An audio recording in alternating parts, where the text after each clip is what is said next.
il y a une espèce de consensus qui s'est installé consistant à dire que Macron aurait, très bien géré la crise du Covid. Non.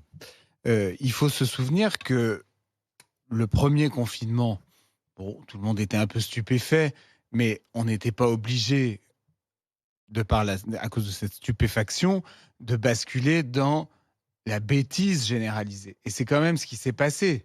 Le premier confinement, beaucoup de gens sont devenus complètement idiots et on s'est mis à contrôler si les gens achetaient des produits de première nécessité ou pas quand ils allaient au supermarché. On s'est mis à demander aux gens de faire un petit papier pour sortir de chez eux, pour attester eux-mêmes qu'ils n'allaient pas trop loin.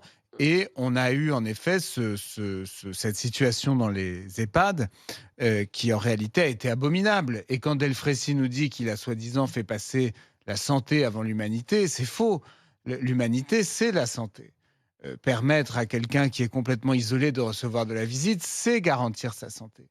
Ce qui s'est passé dans les EHPAD n'a été d'ailleurs que le prolongement de ce qui se passait déjà en dehors de temps de Covid, c'est-à-dire dans beaucoup d'établissements, la brutalisation des pensionnaires. J'espère d'ailleurs à cet égard que les poursuites contre Orpea et contre les dirigeants d'Orpea et contre les actionnaires qui ont su ce qui se passait à Orpea Oui, mais seront exemplaires et efficaces. Donc moi, je trouve que cette espèce de satisfecit des gens qui ont géré cette crise, je veux bien que ça a été très difficile de gérer cette crise, je ne dis pas le contraire, mais on ne va pas se raconter qu'on l'a bien géré en France. C'est pas vrai. On a eu, après le premier confinement, souvenez-vous, on a eu pendant plus de 6 mois l'intégralité des restaurants et beaucoup de commerces qui sont restés fermés parce que nos dirigeants ont estimé que les chiffres étaient trop, etc.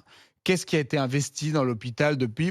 On ne sait pas trop. Ce qu'on constate, non, c'est mais que les soignants d'accord. subissent toujours le même quotidien. Donc, pour moi, ces gens, dans l'ensemble, ils ont globalement, on va parler d'Agnès Buzyn dans un instant, ils ont globalement failli. Macron lui-même a failli. Je suis désolé, cher Claire, mais je pense que la représentation parlementaire et notamment la majorité a failli. Et je pense qu'en réalité, on a géré ça comme des pieds nickelés.